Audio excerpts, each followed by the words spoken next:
नमस्कार दोस्तों।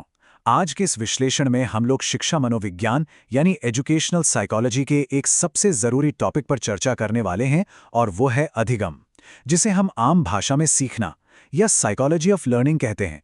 देखिए, अगर लक्ष्य एक बेहतरीन शिक्षक बनने का है ना, तो इस कॉन्सेप्ट की गहराई को समझना लिटरली सबसे पहला और सबसे बड़ा कदम है। तो चलिए सीखने के इस पूरे विज्ञान को बिल्कुल आसान और सरल तरीके से डिकोड करते हैं।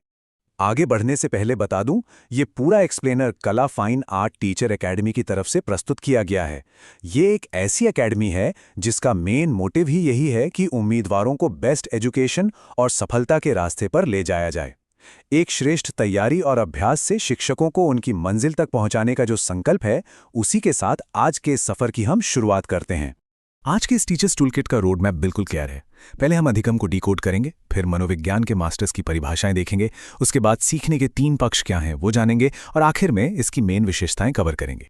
यहाँ अधिगम का एक मास्टर ब्लूप्रिंट समेटा गया है। पहली दफा देखने में ये इन्फॉर्मेशन से थोड़ा भरा हुआ लग सकता है, पर बिल्कुल फिक्र करने की जरूरत नहीं है। इस ब्लूप्रिंट के हर एक हिस्से को हम अलग अलग करके बेहद सरल तरीके से आगे समझने वाले हैं। तो चलिए स्टार्ट करते हैं सेक्शन 1 से, डिकोडिंग अधिगम, जहां हम इसका अर्थ और महत्व समझेंगे। दिलचस्प बात पता है क्या है? ये जो सीखना वर्ड है ना, इसका मतलब अलग अलग कल्चर्स में बिल्कुल अलग ढंग से देखा जाता है। अगर हम ट्रेडिशनल भारतीय दृष्टिकोण की बात करें तो आमतौर पर सिर्फ पढ़ाई करने या किताबी ज्ञान हासिल करने को ही सीखना माना जाता है। लेकिन वहीं दूसरी तरफ यूरोपियन कॉन्सेप्ट इस चीज़ को बिल्कुल अलग नज़रिए से देखता है। उनका मानना है कि भाई साहब, जीवन में जो कुछ भी सीखा जाता है, हर एक नया छोटा बड़ा अनुभव, वो सब अधिगम है, द होल शिबैंग। पर अब सवाल आता है कि साइकोलॉजी के टर्म्स में अधिगम आखिर है क्या? एक शिक्षक होने के नाते ये स्पेसिफिक परिभाषा क्लियर होना बहुत जरूरी है। मनोविज्ञान कहता है कि जब हम लगातार अभ्यास और अनुभव के जरिए अपने व्यवहार में ऐसे बदलाव लाते हैं जो वांछित हों, यानी जैसी हमारी इच्छा हो, और जो लंबे समय तक टिकने वाले हों, यानी अपेक्षाकृत स्थायी हों, तो बस उसी को अधिगम कहते हैं। यहाँ 2 कीवर्ड्स बिल्कुल ध्यान में रखने हैं। बदलाव स्थायी होना चाहिए और वो प्रैक्टिस के कारण आना चाहिए। यहाँ एक बड़ा ही रोचक सवाल उठता है। जरा सोचिए, अगर व्यवहार में बदलाव आना ही अधिगम है, तो क्या हमारे व्यवहार में आने वाला हर एक छोटा बड़ा बदलाव सीखना माना जाएगा? इस बारे में थोड़ा ठहरकर सोचना जरूरी है, क्योंकि यही वो पॉइंट है जहां से सही और गलत धारणाओं के बीच का अंतर एकदम क्लियर हो जाता है। जवाब है बिल्कुल नहीं। हर बदलाव अधिगम नहीं होता दोस्तों। जो बदलाव टेम्पररी हैं, स्थायी नहीं है, वो सीखना हो ही नहीं सकते। जैसे मान लीजिए जन्मजात क्रियाएं। एक छोटे बच्चे को दूध पीना सिखाया थोड़ी जाता है, ये तो बिल्कुल नेचुरल है। या फिर दवाइयों, नशे या यहाँ तक कि शारीरिक और मानसिक थकान की वजह से जो बदलाव हमारे अंदर आते हैं, वो भी अधिगम नहीं है। क्यों? क्योंकि थोड़ी देर आराम करने पर व्यवहार वापस पहले जैसा नॉर्मल हो जाता है। आगे बढ़ते हैं सेक्शन 2 की तरफ, द मास्टर्स ऑफ साइकोलॉजी और उनकी प्रमुख परिभाषाएं। एग्जाम पर्सपेक्टिव से ये कोट्स बिल्कुल गेम चेंजर हैं, तो थोड़ा ध्यान दीजिएगा। सबसे पहले बात करते हैं गिलफोर्ड की। उन्होंने बड़ी सिंपल सी बात कही, व्यवहार के कारण व्यवहार में आया बदलाव ही सीखना है। मतलब किसी और के एक्शन को देखकर या किसी सिचुएशन के रिस्पॉन्स में जब हमारा खुद का व्यवहार बदल जाता है, वही तो सीखना है। Cause and effect, simple. अब इस पूरे कॉन्सेप्ट को बीएफ स्किनर के एंगल से देखते हैं। स्किनर जी का कहना था, अपने व्यवहार को लगातार सुधारने या मॉडिफाई करने की प्रक्रिया ही अधिगम है। यहां कैच फ्रेज है लगातार सुधार, यानी प्रोग्रेसिव एडेप्टेशन। सीखना कोई ऐसी चीज नहीं है कि बस एक बार कर लिया और खत्म। ये प्रगति और अनुकूलन का एक कंटिन्यूअस न रुकने वाला सिलसिला है। फिर आते हैं वुडवर्थ। इनका नजरिया बिल्कुल स्ट्रेट फॉरवर्ड और ज्ञान पर आधारित है। उनके हिसाब से नई जानकारी या नए अर्थों को ग्रहण करना ही सीखना है। जब भी किसी नए एक्सपीरियंस से हम कोई फ्रेश नॉलेज या किसी चीज का कोई नया मतलब अपने दिमाग में ऐड करते हैं, वहीं पर अधिगम घटित हो जाता है। अब क्रो ने ना इस डेफिनेशन का कैनवास ही और बड़ा कर दिया। उन्होंने कहा, नई आदतों, ज्ञान, रुचियों और नजरिए को अपनाना ही अधिगम है। यानी यहां बात सिर्फ और सिर्फ किताबी ज्ञान तक सीमित नहीं है। जब हमारी आदतें बदलती हैं, हमारे शौक या इंटरेस्ट्स बदलते हैं और सबसे इंपॉर्टेंट, दुनिया को देखने का हमारा पर्सपेक्टिव डेवलप होता है, तब जाकर सच्चे मायने में एक पूर्ण अधिगम होता है। इस कोड सीक्वेंस में आखिरी नाम आता है हिलगार्ड का, इनकी जो परिभाषा है वो काफी हद तक हमारे अस्तित्व और सर्वाइवल के संघर्ष से जुड़ी है। हिलगार्ड कहते हैं, मुश्किल या विपरीत परिस्थितियों में खुद को ढालना यानी सामंजस्य बैठाना ही अधिगम है। असल में मुश्किल वक्त में हम खुद को कैसे अडैप्ट करते हैं, वही इंसान की रियल लर्निंग कैपेसिटी का प्रमाण है।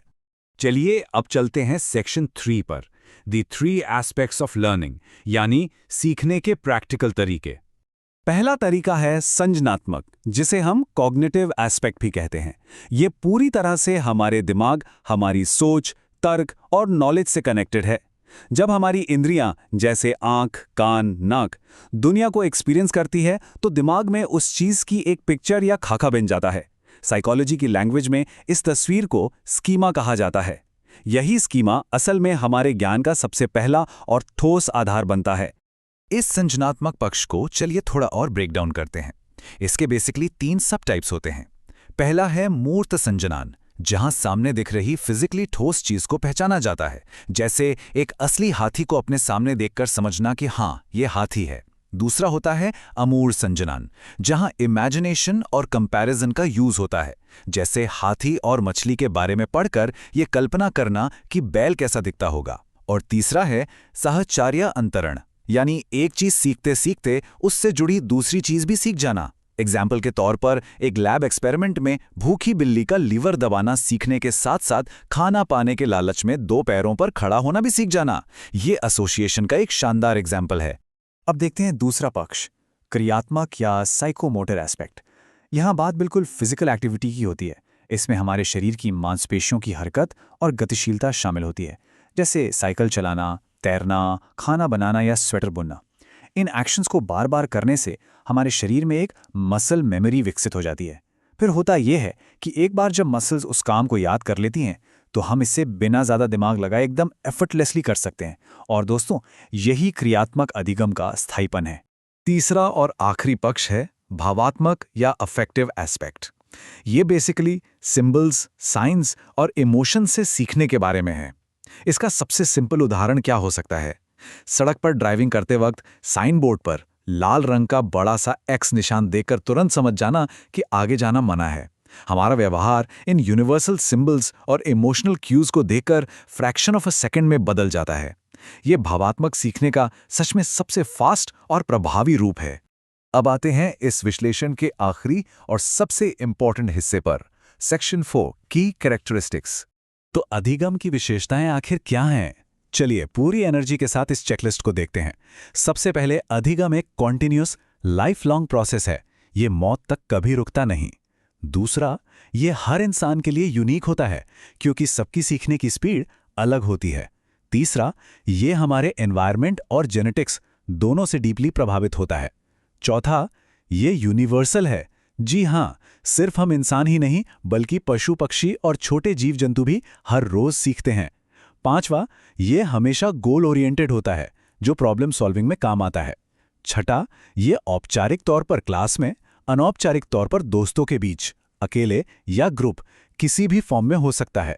और आखिरी सबसे दिलचस्प बात, भले ही कोई बुरी आदतें क्यों ना सीख ले, लेकिन बायोलॉजिकली और साइकोलॉजिकली सीखने की जो मूल प्रकृति है वो हमेशा पॉजिटिव और इवोल्यूशनरी ही होती है।